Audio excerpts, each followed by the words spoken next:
the first thing that I did was I sat down and read the Constitution, something that I had never done, something that many people have never done. And after reading that Constitution, reading that document, I identified areas in which I could connect some of my reactions to pieces of music. So, folks who have listened to the show may remember that in the very first episode, there's a piece by Frederick Delius, his Florida Suite.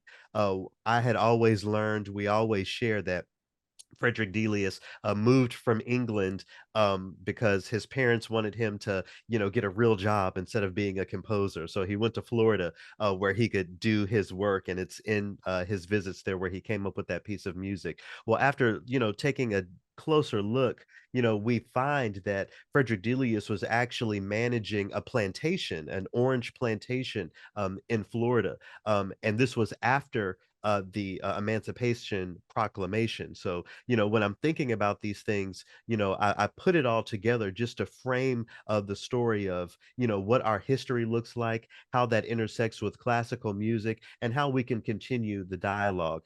It's by no means my goal was not to cancel composers or anything like that, but just to give that broader context for listeners so that they understand that the history of slavery, even beyond the Civil War, is very relevant to the conversation of classical music. And we have artifacts like Frederick Delius's Florida Suite that tell that story. So that's just one of the many connections that I made over the course of that series between the Reconstruction era amendments of the Constitution and classical music. It really was a joy to put that together. It actually had two seasons as well, and I'm just so glad of for all of the feedback and honestly what I've learned in the process as well.